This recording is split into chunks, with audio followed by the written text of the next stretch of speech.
नमस्कार, मी Anushree Karandikar. Talk time या कार्यक्रमामध्ये तुमचं सगळ्यांचं अगदी मनापासून स्वागत. टॉक टाईममध्ये आजचा जो आपला विषय आहे तो म्हणजे मूळ व्याधीवरील आधुनिक उपचार, आणि या विषयावर मार्गदर्शन करण्याकरता आत्ता आपल्यासोबत आहेत डॉक्टर संदीप अगरवाल. डॉक्टर, तुमचं कार्यक्रमामध्ये अगदी मनापासून स्वागत. नमस्कार. नमस्कार. तर प्रेक्षक, आजचा जो आपला विषय तो समजून घेतला असेल आपण. मूळ व्याधीवरती आधुनिक उपचार नेमके काय आहेत, ते कशा प्रकारे करता येतात, त्या अनुषंगाने तुम्हाला पेशंट म्हणून नेमकं कशा प्रकारे अप्रोच व्हायचा या संपूर्ण अनुषंगाने आपल्याला डॉक्टर आपले मार्गदर्शन करणार आहेत. परंतु त्याआधी आपण डॉक्टरांची थोडक्यात ओळख करून घेणार आहोत. आपल्यासोबत आहेत डॉक्टर संदीप अगरवाल. हे स्वतः MBBS MS जनरल सर्जन आहेत. त्यांचं वैद्यकीय शिक्षण मिरज येथील मेडिकल कॉलेजमध्ये झालेलं आहे. डॉक्टर संदीप अगरवाल हे महाराष्ट्रातीलच नव्हे तर भारतातील प्रसिद्ध पाईल्स सर्जन आहेत. त्यांनी पश्चिम भारतात सर्वप्रथम पाईल्स फिस्टुला या आजारांवरती बीम या टेक्नॉलॉजीद्वारे क्रांती घडवून आणली आहे. त्याचबरोबर त्यांना या क्षेत्रातला अनेक वर्षांचा आणि खूप मोठा अनुभव आहे. त्यांच्या या कामगिरीसाठी त्यांना अनेक पुरस्कारांनी आत्तापर्यंत सन्मानित करण्यात आलं आहे, ज्यामध्ये award for excellence in best चिकित्सक ॲट न्यू दिल्ली, तसंच हेल्थकेअर एक्सलन्स अवॉर्ड पुण्याचे खासदार माननीय गिरीशजी बापट सर व महाराष्ट्र गौरव पुरस्कार for healthcare excellence in surgery हा माननीय नितीनजी गडकरी साहेब यांच्या हस्ते मुंबईमध्ये प्रदान करण्यात आलेला आहे. तर प्रेक्षक, आजचा विषय पुन्हा एकदा समजून घ्या. आजचा आपला विषय तो म्हणजे मूळ व्याधीवरील आधुनिक उपचार. आपण थेट डॉक्टरांकडे जाऊया आणि आजच्या विषयाला सुरुवात करूया. डॉक्टर, अत्यंत महत्त्वाचा विषय आणि तुमचा खूप अनुभव आहे या क्षेत्रामधला.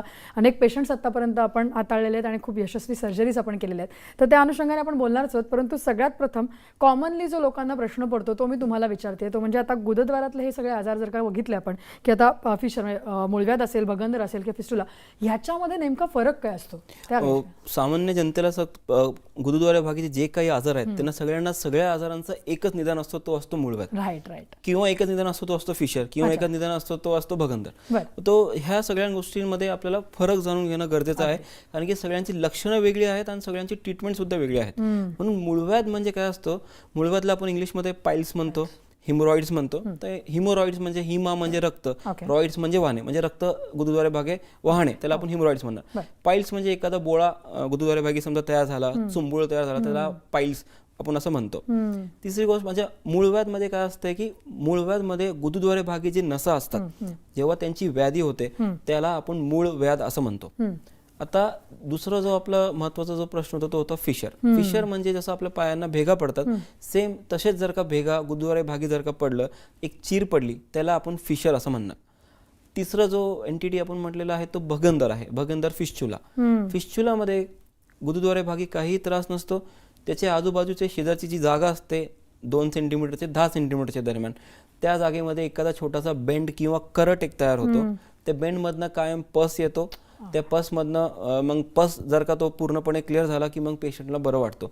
तर मग फिस्टुलामध्ये फक्त एक गुदद्वारे भागी काही त्रास नसतो, पण आजूबाजूला एक बेंड येतो. तो दर महिन्याला 2 महिन्याला एकदा पेशंटला येतो आणि तो फुटला की त्याला बरं वाटतं. अच्छा, म्हणजे तुम्ही प्रामुख्याने या तिन्ही गोष्टींमधला फरक समजून सांगितले. कारण जसं तुम्ही मगाशी मेन्शन केलं की प्रत्येक जण स्वतःच ट्रॅक करतो की आपल्याला काय झालेलं आहे, तर त्या दृष्टिकोनातून डॉक्टरांकडे जाणं खरं तर गरजेचं आहे.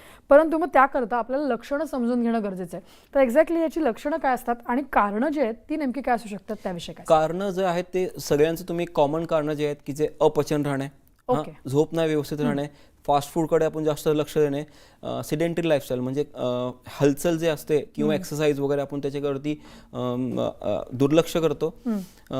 जेवण जो आहे तो व्यवस्थित टाईमवर नाही करत. मग ह्या सगळ्या गोष्टीमुळे पेशंटला थोड्या दिवसानंतर बद्धकोष्ठता असं निर्माण होते. बद्धकोष्ठता निर्माण झाली की मग पोट व्यवस्थित साफ होणार नाही, सारखी तिकडे फिलिंग राहणार. मग समजा असं अदनबदन कधी पोट साफ होणार नाही, कधी जुलाबस होणार. असं जर का चालू राहिलं तर मग त्या जागेला इन्फेक्शन बसणार आणि मग त्या जागेला भगंदर किंवा फिस्टुला तयार होण्याची शक्यता वाढणार. जर का आता बद्धकोष्ठता असणार तर तो भरपूर जोर द्यावा लागणार. त्या जोर दिलं की मग ते आतले जे मूळ आहेत किंवा चुंबूळ ते मग बाहेर येणार आणि मग ह्यामुळे मूळव्याध होणार. आणि तर समजा एकदम मळ जो आहे तो एकदम कडक राहिला तर मग त्या जागेला चिरणार किंवा एक भेग पडणार तिकडं आणि त्याच्यातनं रक्त वाहणार. तो फिशरमध्ये 1-2 थेंब रक्त वाहणार, पण पेन जो आहे दुखणं ते फार जास्त असणार फिशरमध्ये. मूळव्याधमध्ये दुखणं जो आहे तो असू पण शकतो आणि नसू पण शकतो, पण त्याच्यामध्ये ब्लिडिंग पण असू शकते मूळव्याधमध्ये. पण मूळव्याधची जी ब्लिडिंग असणार ती जास्त प्रमाणात असणार फिशरपेक्षा.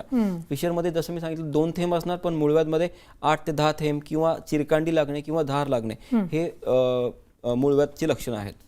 दुसरं महत्त्वाचं म्हणजे जसं जसं आजारचा जो आहे ते वाढत जाणार, मग तसं कधी शौचात जाऊन आल्यानंतर जळजळ होणे, जागेला भगभग होणे, जागेला शौच जाऊन आल्यानंतर सुद्धा 3-4 तास अस्वस्थ वाटणे, हे कॉमन लक्षण आहेत. कायम तिकडे जागेला खाज उठणे, ही कॉमन लक्षणं आहेत मूळव्याध आणि फिशरमध्ये. बरं, आता प्रामुख्याने आपण बघितलं तर ही विविध आपण लक्षणं पाहिली कशा प्रकारे दिसतात आणि कारण तुम्ही प्रामुख्याने जे सांगितलं ते कॉन्स्टिपेशन.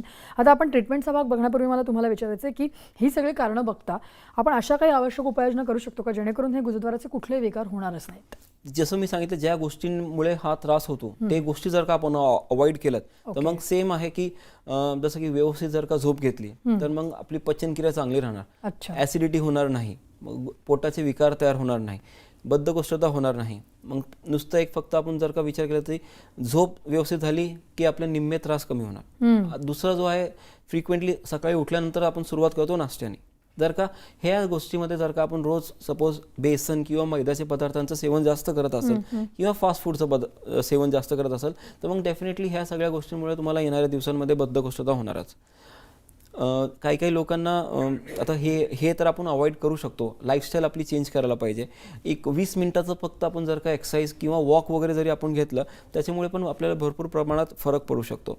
आता काही गोष्टी असतात ते जे आपण टाळू शकत नाही, जसं की प्रेग्नन्सीमध्ये फिमेल्सला प्रेग्नन्सीमध्ये ह्याचा त्रास जो आहे ते 3rd ट्रायमेस्टर म्हणजे शेवटच्या 3 महिन्यामध्ये डिलिव्हरीच्या अगोदर त्याच्यामध्ये हा त्रास जास्त होतो. कारण की पिशवी जी गरोदरची पिशवी असते त्याचा आकारच तसं तयार होऊन जातो की ते पाठीमागची आपली जी गुदद्वारे भागीची जी जागा असते त्या जागेला जाऊन चिटकते तिकडं किंवा तिकडं त्याच्यावरती प्रेशर लावते, म्हणून त्यांना नैसर्गिक प्रमाणेच त्या गोष्टीला जोर द्यावं लागते तिकडं. तर मग हे गोष्टी जे आहेत ते आपण अवॉइड करू शकत नाही, पण जे आपल्या हातात आहे अवॉइड करण्यासाठी व्यवस्थित वेळेवर जेवण घेणे, जेवणामध्ये फायबरचं प्रमाण जास्त ठेवलं म्हणजे चोथा किंवा भुगा जे आपण म्हणतो ह्यांचं प्रमाण जास्त असायला पाहिजे, फ्रूटचं सेवन जास्त असायला पाहिजे, 3 ते 4 लिटर पाणी कमीत कमी घ्यायलाच पाहिजे डेली. जर का आपण पाणी व्यवस्थित घेतलं तर जे आपले इंटेस्टाईन्स किंवा आतड्या ज्या असतात त्यांना व्यवस्थित पाणी भेटलं तर जी मळ जे तयार होणार त्याला व्यवस्थित हायड्रेशन असणार, म्हणजे त्याच्यामध्ये पाणी असणार. त्याच्यात पाणी असला की तो कडक होणार नाही आणि इझिली तो गुदद्वारे भागी शौचामध्ये ते पास होईल व्यवस्थितपणे. बरोबर. तर प्रामुख्याने या सगळ्या गोष्टी आपण जर का पाळल्या तर मला वाटतं हे आजार होणारच नाहीत. परंतु आता ज्यांना आजार झालाय त्यांच्याकरता हे असं आपण सेल्फ डायग्नोसिस न करता काही आवश्यक तपासण्या असू शकतात का जेणेकरून आपल्याला कळेल एक्झॅक्टली आपल्याला काय झालं आणि त्या दृष्टिकोनातून उपाययोजना करा? सर्वात सोपं आहे की घरात बसून आपण जसं की सुरुवातीला काही त्रास झाला तर इमिजिएटली आपण डॉक्टरकडे जात नाही. ठीक आहे, ओके, आय कॅन अंडरस्टँड.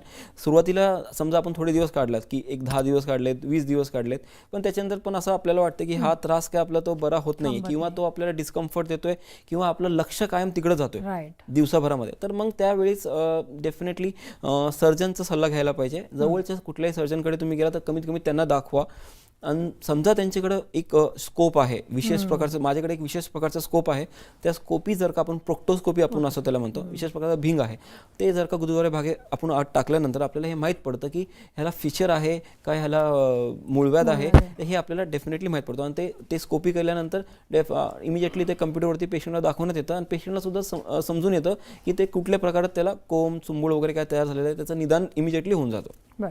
आणि त्या व्यतिरिक्त काही रक्ताच्या तपासण्या किंवा इतर कुठल्या गोष्टी करणं अपेक्षित असतं? मूळव्याधमध्ये रक्ताची तपासणीचा काही रोल नाही आहे, पण समजा ज्यांना गुदद्वारे भागी प्रचंड प्रमाणात समजा रक्त जातोय तर मग डेफिनेटली हिमोग्लोबिन कमी होणार. तर मग त्यावेळेस तुम्ही हिमोग्लोबिन चेक केलं तुम्हाला माहित पडणार की नॉर्मलपेक्षा हिमोग्लोबिन कमी वाटतोय. बेसिकली रक्ताचे जे तपासण्या आहेत ह्याचं रिलेशन मूळव्याध किंवा भगंदर किंवा फिस्च्युला डायग्नोसिस करण्यासाठी नाही आहे, पण त्याच्यामध्ये आपण सपोर्टिव्ह डायग्नोसिसमध्ये म्हणून समजा की हिमोग्लोबिन कमी आहे का काय कारण असावं, तर एक कारण असणार की मूळव्याधमुळे रक्त जाते रोज, तो हिमोग्लोबिन कमी झाला असणार. आता ज्यांना फिस्च्युला आहे, फिस्च्युलाचे पेशंट लोकांना आपल्याला विशेष प्रकारची जसं की तपासणी एक आहे त्याच्यामध्ये MRI फिस्च्युलोग्राम आहे. जसं आपण CT स्कॅन कुठल्याही भागाचा आपण शरीराचा करतो तसं त्या गुदद्वारे भागीचा एक तपासणी आहे MRI.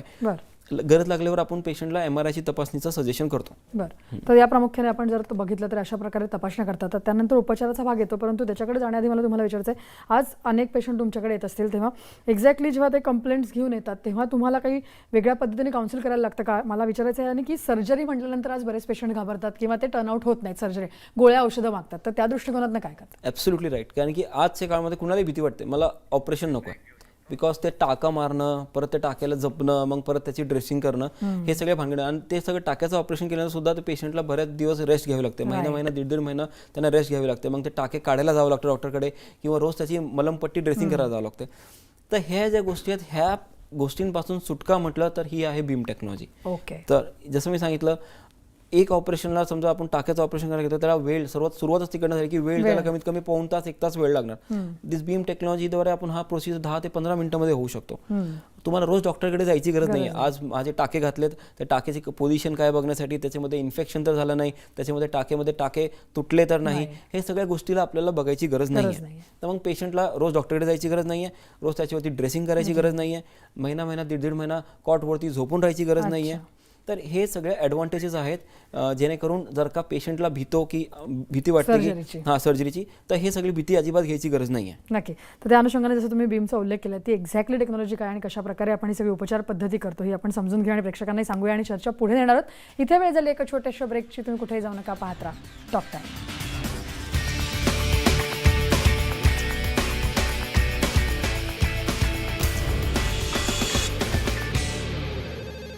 ब्रेकनंतर टॉक टाईममध्ये तुमचं सगळ्यांचं पुन्हा एकदा स्वागत. आपण बोलतोय मूळव्याधीवरील अत्याधुनिक उपचार या विषयावर आपल्याला मार्गदर्शन करतात डॉक्टर संदीप अग्रवाल. तर डॉक्टर, आपण जसं समजून घेतलं आतापर्यंत की एक्झॅक्टली हा आजार काय आहे, त्याची लक्षणं कारणं समजली, त्याचबरोबर तुम्ही सांगितलं त्याप्रमाणे तपासण्या कुठल्या कुठल्या गरजेच्या असतात.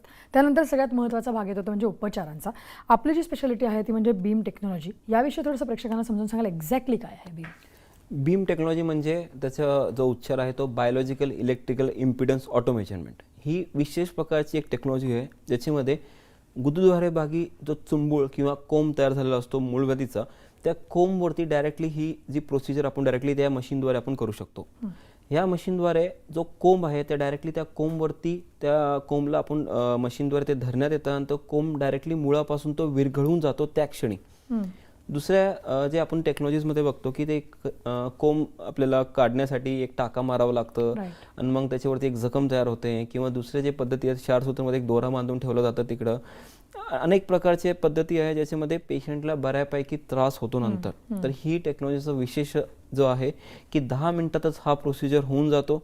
सकाळी आल्यानंतर पेशंट संध्याकाळी घरी जाऊ शकतो. महत्त्वाचं म्हणजे रोज ड्रेसिंग करायची गरज पडत नाही, बेड रेस्ट करायची गरज पडत नाही. इनिशियल डेजला किरकोळ थोडंफार त्रास होऊ शकतो, पण ह्या आजारातनं तो कायमचं बरा होऊन जातो पेशंटला.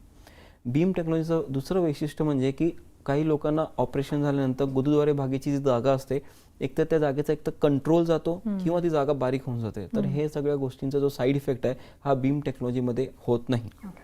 नक्की. म्हणजे जसं आपण बघितलं तसं, पण दुसरा एक महत्त्वाचा मुद्दा पेशंटच्या डोक्यात असतो तो म्हणजे एकदा ऑपरेशन झाल्यानंतर परत आपल्याला हा आजार होईल का, किंवा रिकरन्सचा मुद्दा. तर तो इथे काही दिसून येतो ते प्रॉब्लेम. जसं मी सांगितलं, कुठलाही जर का आजार असला, जर का तुम्ही त्याला मूळपासून किंवा रूट कॉजपासून जर का तुम्ही त्याला नष्ट करणार असाल तर तो परत उद्भवू शकत नाही. दुसऱ्या टेक्नॉलॉजीमध्ये सांगितलं की समजा टाक्याचं एक ऑपरेशन करायचं आहे, जर का जो चुंबूळ किंवा कोंब जर का तो मूळपासून क्लिअर झाला नाही तर पेशंटला थोडे दिवसानंतर किंवा 6 महिने वर्षभरानंतर असं वाटतं की परत त्या जागी तो उद्भवलेला आहे.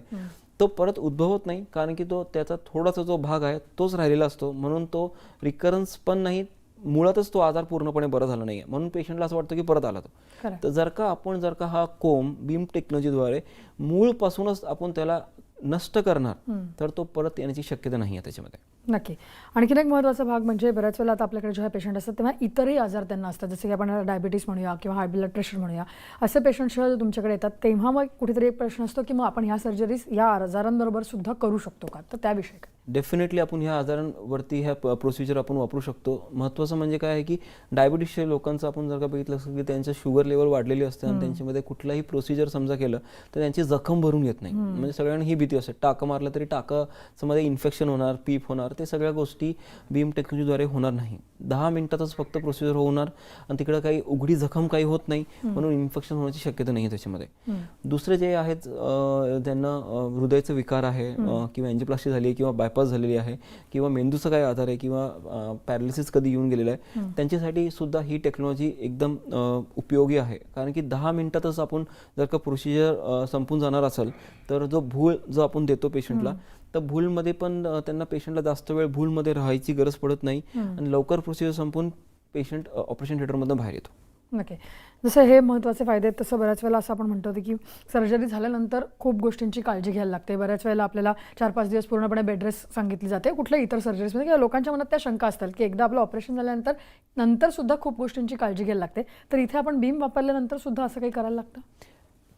गोष्टींची काळजी म्हणजे प्रोसिजर झाल्यानंतर कसं असतं की इनिशियल डेजला आपण काही गोष्टींचे पथ्य असतात, जसे की डाएटमध्ये आपण सांगतो तिखट नाही खाणे, नॉनव्हेज नाही खाणे, तळलेलं नाही खाणे हे सुरुवातीला 20-25 दिवस असणार. म्हणजे हे काय Lifelong. मेजर गोष्ट नाहीये. आता आम्ही सांगणार की ऑपरेशन नंतर की तुम्ही 3-4 लिटर पाणी प्या, तर ही पथ्य नाही म्हणायचं याला, हे this is requirement of the body. म्हणजे हे असेच प्रकारचे किरकोळ गोष्टी असतात, ते ऑपरेशन नंतर सुद्धा आपल्याला थोडे दिवस पाळावे लागतात. हे सुरुवातीला थोडे दिवस गेल्यानंतर पेशंटला आम्ही नॉनव्हेजचं सेवन सुद्धा करा, नॉर्मल जे आपण तिखट वगैरे खातो ते पण चालू करून देतो पेशंटला. म्हणून असं विशेष काय पथ्य नसणार आहे. विशेष पथ्य नाही. परंतु जसं मी म्हटलं तसं की बेड रेस्ट किंवा असं काही करणं अपेक्षित आहे? अजिबात बेड रेस्टची गरज पडत नाही. पेशंटला आम्ही मोटिवेट करतो, 3rd डे 4th डे पासून तुम्ही मॉर्निंग वॉकला जावा. तर म्हणून जसं मी सांगितलं की बेड रेस्टची गरज पडत नाही, ॲब्सोल्युटली गरज नाही आहे प्रोसिजरनंतर बेड रेस्टची. नक्की. म्हणजे थोडक्यात आपण बीम ही काय टेक्नॉलॉजी ती समजून घेतली आणि त्याचे फायदेही समजून घेतलेले आहेत. तर डॉक्टर, त्या अनुषंगाने आपण ही चर्चा पुढे नेणार आहोत. इथे वेळ झाली एका छोट्याशा ब्रेकची. तुम्ही कुठे जाऊ नका, पाहत राहा डॉक्टर.